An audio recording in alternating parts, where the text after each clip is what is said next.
سلام، وقتتون بخیر. توی این ویدیو قراره در مورد فعل‌های کمکی و نحوه جمله سازی با استفاده از اونا صحبت کنیم.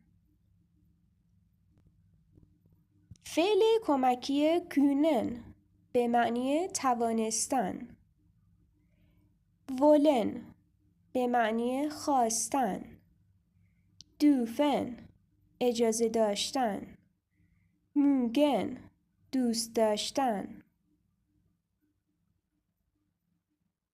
فعل کمکی زولن برای گفتن بهتره که کاری رو انجام بدی به کار میره. فعل کمکی موسن برای گفتن باید کاری رو انجام بدی به کار میره. حالا میخوایم صرف فعل کونن رو یاد بگیریم به معنی توانستن. ایشکان من میتوانم. دو کانست تو میتوانی. زی کان کان اس کان هر سه به معنی او میتواند. ویا کونن ما میتوانیم. ایا کونت شما میتوانید. زی باعث کوچیک زی کونن آنها میتوانند. زی باعث بزرگ زی کونن شما محترمانه میتوانید. نحوه جمله سازی با استفاده از فعل‌های کمکی به این شکل هستش که در جایگاه اول فاعل میاد، در جایگاه دوم فعل کمکی میاد، بعد بقیه جمله رو داریم و در آخر فعل اصلی به صورت مصدری میاد. برای مثال Ich kann English sprechen. من میتوانم انگلیسی صحبت کنم. همونطور که میبینید ایش فاعله و در جایگاه اول اومده، بعدش فعل کمکی کان اومده که در حالت اول شخص مفرد قرار داره، بعد انگلیش به جمله اضافه شده و در پایان فعل اصلی به صورت مصدری رو داریم، یعنی sprechen. مثال بعدی Du kannst ein Buch lesen. تو میتوانی یک کتاب بخوانی. همونطور که میبینید دو فاعله و در جایگاه اول اومده، کانست فعل کمکیه در جایگاه دوم اومده و در حالت دوم شخص مفرد قرار داره، بعدش ein Buch به جمله اضافه شده و در پایان فعل اصلی به صورت مصدری اومده، یعنی listen که فعل خواندنه. حالا میخوایم ساختن جمله سوالی با فعل‌های کمکی رو یاد بگیریم که جواب سوال بله یا خیر باشه. یا nein Fragen Modal Verben. برای ساخت این مدل سوالا کافیه که جای فاعل و فعل کمکی رو عوض کنیم. یعنی در جایگاه اول فعل کمکی میاد، بعدش فاعل میاد، بعد بقیه جمله رو داریم و در آخر فعل اصلی به صورت مصدری میاد به همراه علامت سوال. برای مثال Kannst du English sprechen? آیا تو میتوانی انگلیسی صحبت کنی؟ همونطور که میبینید کانست فعل کمکیه و در جایگاه اول اومده، بعدش فاعل اومده در جایگاه دوم یعنی دو، بعد انگلیش به جمله اضافه شده و در آخر فعل اصلی به صورت مصدری اومده یعنی sprechen به همراه علامت سوال. مثال بعدی Können wir nach Hause gehen? آیا ما میتوانیم به خانه برویم؟ همونطور که میبینید در جایگاه اول فعل کمکی اومده یعنی کنن، در جایگاه دوم فاعل اومده یعنی ویا، بعدش ناخ به جمله اضافه شده و در آخر فعل اصلی به صورت مصدری اومده یعنی گهن.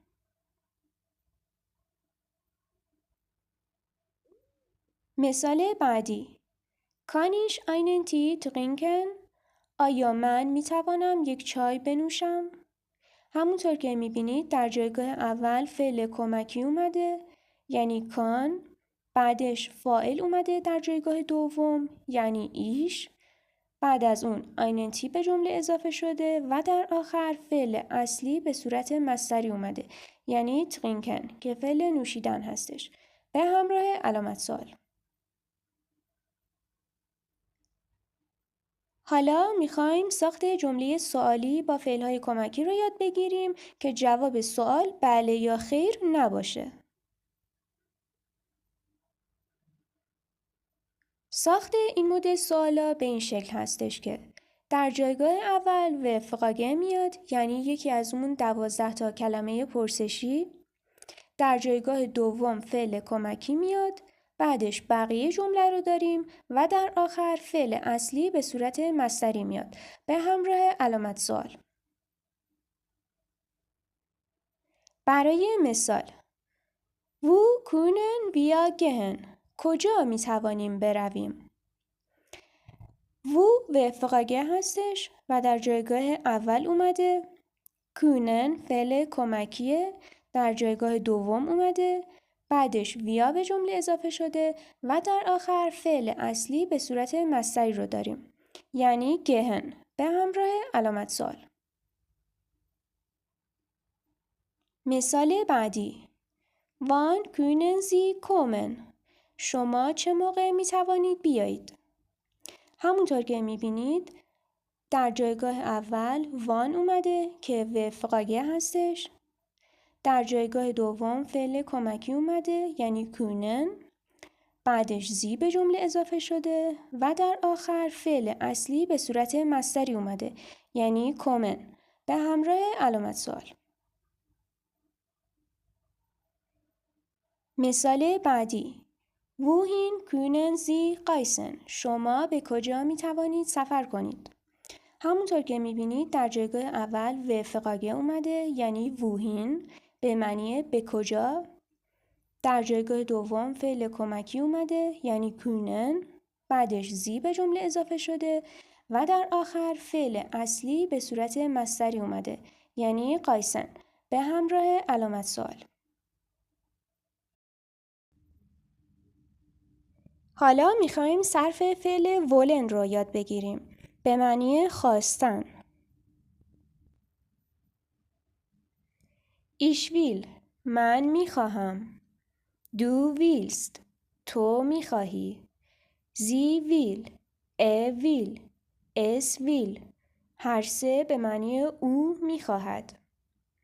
ویا ولن ما میخواهیم، ایا ولت شما میخواهید، زی با اس کوچیک، زی ولن آنها میخواهند، زی با اس بزرگ، زی ولن شما محترمانه میخواهید. نحوه جمله سازی به این شکل هستش. در جایگاه اول فاعل میاد، در جایگاه دوم فعل کمکی میاد، بعدش بقیه جمله رو داریم و در آخر فعل اصلی به صورت مصدری میاد. برای مثال ایشویل ناخ هاوس گهن، من میخواهم به خانه بروم.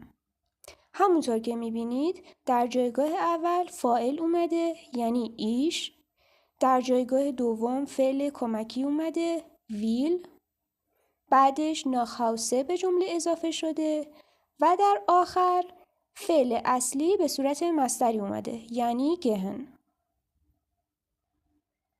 مثال بعدی Ich will einen Brief schreiben. من میخواهم یک نامه بنویسم. همونطور که میبینید در جایگاه اول فاعل اومده یعنی ایش، بعدش فعل کمکی ویل اومده در جایگاه دوم که در حالت اول شخص مفرد قرار داره، بعد از اون einen Brief به جمله اضافه شده و در آخر فعل اصلی به صورت مصدری رو داریم یعنی schreiben. مثال بعدی Ich will nach München fahren. من میخواهم به سمت مونیخ بروم.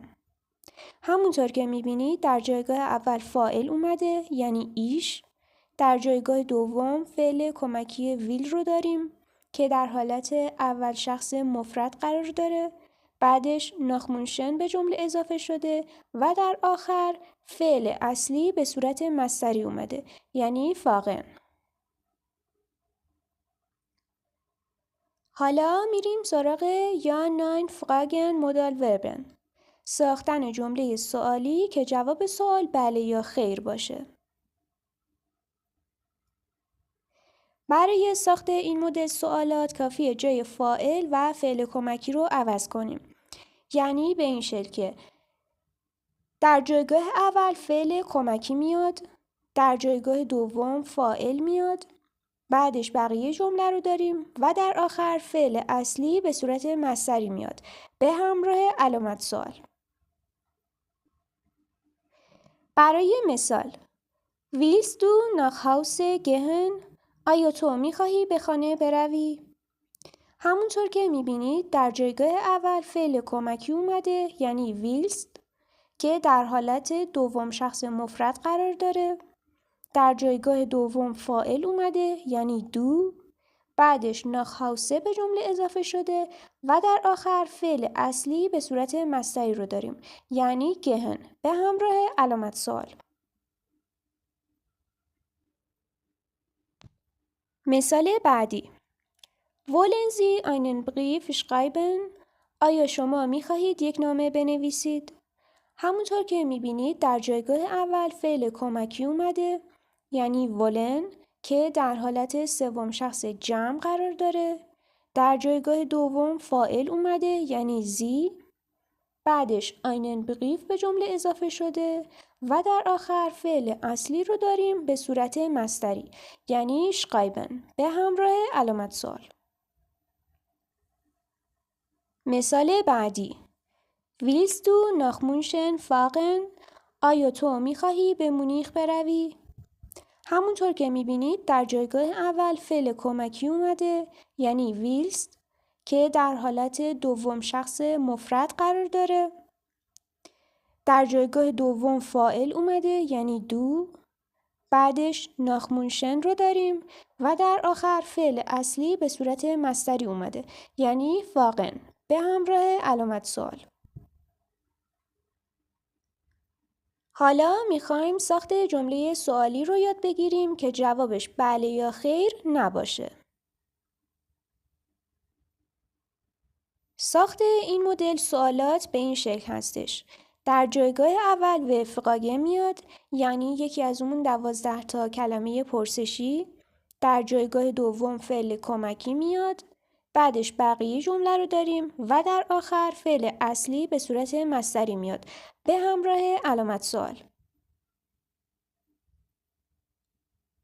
برای مثال وان ویلست دو کومن؟ تو چه موقع میخواهی بیایی؟ همونطور که میبینید در جایگاه اول وفقاگه اومده، یعنی وان به معنی چه موقع. در جایگاه دوم فعل کمکی ویلست اومده که در حالت دوم شخص مفرد قرار داره. بعدش دو به جمله اضافه شده و در آخر فعل اصلی به صورت مصدری رو داریم، یعنی کومن به همراه علامت سوال. مثال بعدی ووهین wollen Sie gehen؟ شما به کجا می‌خواهید بروید؟ منظور شما محترمانه هستش. همونطور که می‌بینید در جایگاه اول وفقاگه اومده، یعنی ووهین به معنی به کجا. در جایگاه دوم فعل کمکی اومده، یعنی ولن، بعدش زی به جمله اضافه شده و در آخر فعل اصلی به صورت مصدری اومده، یعنی گهن به همراه علامت سوال. مثال بعدی وان wollen Sie schlafen؟ شما چه موقع میخواهید بخوابید؟ منظور شما محترمانه هستش. همونطور که میبینید در جایگاه اول وفقاگه اومده، یعنی وان به معنی چه موقع. در جایگاه دوم فعل کمکی ولن اومده، بعدش زی به جمله اضافه شده و در آخر فعل اصلی به صورت مصدری اومده، یعنی شلافن که فعل خوابیدن هستش.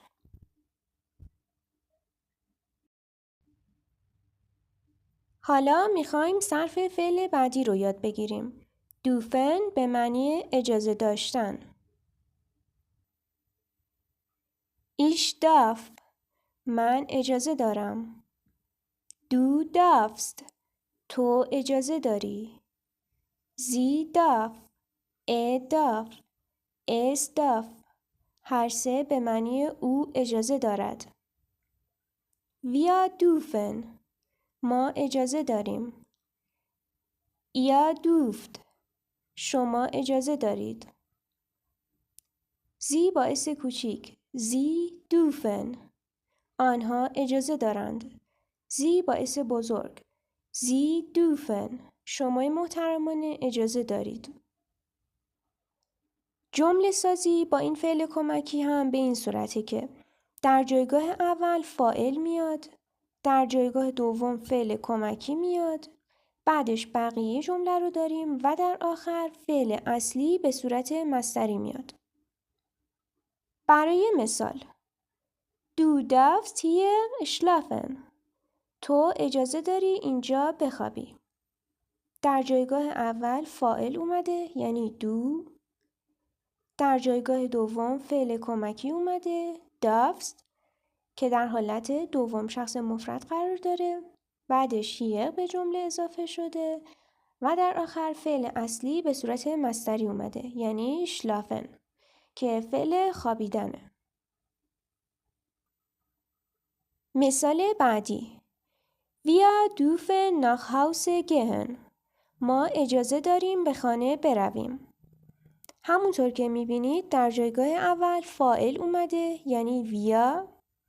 در جایگاه دوم فعل کمکی دوفن اومده که در حالت اول شخص جمع قرار داره. بعدش nach Hause به جمله اضافه شده و در آخر فعل اصلی به صورت مصدری اومده یعنی gehen. مثال بعدی Sie dürfen hier bleiben. شما اجازه دارید اینجا بمانید. منظور شما محترمانه هستش. در جایگاه اول فاعل اومده یعنی زی. در جایگاه دوم فعل کمکی دوفن اومده. بعدش هیه به جمله اضافه شده و در آخر فعل اصلی به صورت مصدری اومده یعنی بلایبن. ساخت جمله سوالی با این فعل کمکی که جواب سوال بله یا خیر باشه به این صورت هستش. در جایگاه اول فعل کمکی میاد، در جایگاه دوم فاعل میاد، بعدش بقیه جمله رو داریم و در آخر فعل اصلی به صورت مصدری میاد به همراه علامت سوال. برای مثال Darf ich hier bleiben؟ آیا من اجازه دارم اینجا بمانم؟ در جایگاه اول فعل کمکی داف اومده، در جایگاه دوم فاعل اومده یعنی ایش، بعدش هیه به جمله اضافه شده و در آخر فعل اصلی به صورت مصدری اومده یعنی بلایبن به همراه علامت سوال.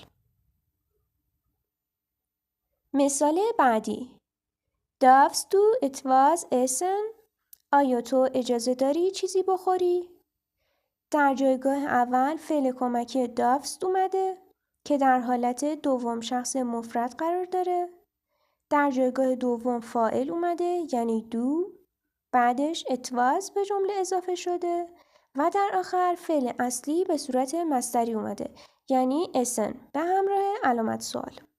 اسن فعل خوردنه. مثال بعدی Dürfen wir jetzt gehen؟ ما اجازه داریم الان بریم؟ همونطور که میبینید در جایگاه اول فعل کمکی دوفن اومده که در حالت اول شخص جمع قرار داره. در جایگاه دوم فاعل اومده یعنی ویا. بعدش یتس به جمله اضافه شده و در آخر فعل اصلی به صورت مصدری اومده به همراه علامت سوال. حالا میریم سراغ ساخت جملات سوالی که جواب سوال بله یا خیر نباشه. در جایگاه اول وفقاگه میاد یعنی یکی از اون 12 تا کلمه پرسشی.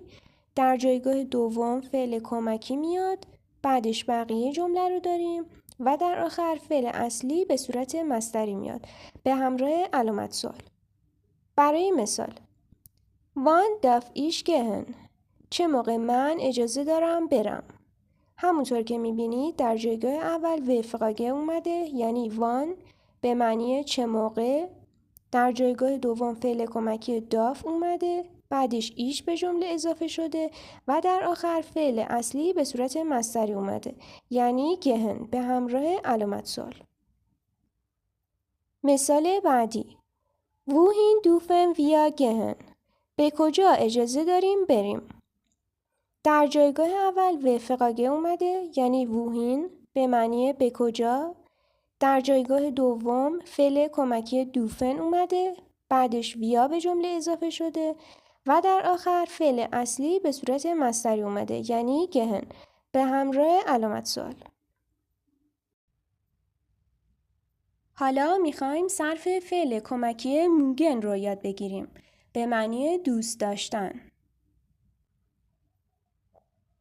ایشماگ من دوست دارم. دو ماگست تو دوست داری. زی ماگ ماگ اس ماگ هر سه به معنی او دوست دارد. ویا موگن ما دوست داریم. ایا موگت شما دوست دارید. زی باعث کوچیک زی موگن آنها دوست دارند. زی باعث بزرگ زی موگن شما محترمانه دوست دارید. حالا میخوایم جمله سازی با این فعل کمکی رو یاد بگیریم. در جایگاه اول فاعل میاد، در جایگاه دوم فعل کمکی میاد، بعدش بقیه جمله رو داریم و در آخر فعل اصلی به صورت مصدری میاد. برای مثال دو ماکس پیتزا اسن، تو دوست داری پیتزا بخوری. در جایگاه اول فاعل اومده یعنی دو، در جایگاه دوم فعل کمکی ماکس اومده که در حالت دوم شخص مفرد قرار داره، بعدش پیتزا به جمله اضافه شده و در آخر فعل اصلی به صورت مصدری اومده یعنی اسن که فعل خوردنه. ساخت جمله سوالی که جواب سوال بله یا خیر باشه به این شکله. در جایگاه اول فعل کمکی میاد، در جایگاه دوم فاعل میاد، بعدش بقیه جمله رو داریم و در آخر فعل اصلی به صورت مصدری میاد به همراه علامت سوال. برای مثال ماکس دو تی ترینکن، آیا تو دوست داری چای بنوشی؟ در جایگاه اول فعل کمکی ماکس اومده که در حالت دوم شخص مفرد قرار داره، در جایگاه دوم فاعل اومده یعنی دو، بعدش تی به جمله اضافه شده و در آخر فعل اصلی به صورت مصدری اومده یعنی ترینکن که فعل نوشیدنه به همراه علامت سوال. مثال بعدی موگن زی تی ترینکن، آیا شما دوست دارید چای بنوشید؟ منظور شما محترمانه هستش. در جایگاه اول فعل کمکی موگن اومده، در جایگاه دوم فاعل اومده یعنی زی، بعدش تی به جمله اضافه شده و در آخر فعل اصلی به صورت مصدری اومده یعنی ترینکن به همراه علامت سوال. ساخت جمله سوالی که جواب سوال بله یا خیر نباشه به این شکله. در جایگاه اول وفقاگه میاد یعنی یکی از اون 12 تا کلمه پرسشی، در جایگاه دوم فعل کمکی میاد، بعدش بقیه جمله رو داریم و در آخر فعل اصلی به صورت مصدری میاد به همراه علامت سوال. برای مثال واز ماکس دو اسن، تو دوست داری چی بخوری؟ همونطور که میبینید در جایگاه اول واز اومده که وفقاگه هستش، در جایگاه دوم فعل کمکی ماکس اومده که در حالت دوم شخص مفرد قرار داره، بعدش دو به جمله اضافه شده و در آخر فعل اصلی به صورت مصدری اومده یعنی اسن به همراه علامت سوال. مثال بعدی وو موگنزی گهن، آنها دوست دارند کجا بروند؟ همونطور که میبینید در جایگاه اول وفقاگه اومده یعنی وو به معنی کجا، در جایگاه دوم فعل کمکی موگن اومده که در حالت سوم شخص جمع قرار داره. بعدش زی به جمله اضافه شده و در آخر فعل اصلی به صورت مصدری اومده. یعنی گهن به همراه علامت سوال. فعل کمکی بعدی زولن هستش. برای وقتی به کار میره که میخوایم بگیم بهتره که کاری رو انجام بدی. یعنی اجباری توش نیست. صرفش به این شکله. Ich soll. Du sollst. Sie soll. Er soll. Es soll. Wir sollen. Ihr sollt. Sie باعث کوچیک. Sie sollen. Sie باعث بزرگ. Sie sollen. جمله سازی با این فعل کمکی هم به این شکله که در جایگاه اول فاعل میاد، در جایگاه دوم فعل کمکی میاد، بعدش بقیه جمله رو داریم و در آخر فعل اصلی به صورت مصدری میاد. برای مثال Ich soll zur Schule gehen. من بهتره که به مدرسه برم. در جایگاه اول فاعل اومده یعنی ایش. در جایگاه دوم فعل کمکی زول اومده که در حالت اول شخص مفرد قرار داره. بعدش سو شوله به جمله اضافه شده و در آخر فعل اصلی به صورت مصدری اومده یعنی گهن. مثال بعدی Du sollst Tee trinken. تو بهتره که چای بنوشی. در جایگاه اول فاعل اومده یعنی دو. در جایگاه دوم فعل کمکی زولست اومده که در حالت دوم شخص مفرد قرار داره. بعدش تی به جمله اضافه شده و در آخر فعل اصلی به صورت مصدری اومده یعنی ترینکن. ساخت جمله سوالی که جواب سوال بله یا خیر باشه. در جایگاه اول فعل کمکی میاد، در جایگاه دوم فاعل میاد، بعدش بقیه جمله رو داریم و در آخر فعل اصلی به صورت مصدری میاد به همراه علامت سوال. برای مثال Sollst du zu Hause bleiben؟ آیا تو بهتره که در خانه بمانی؟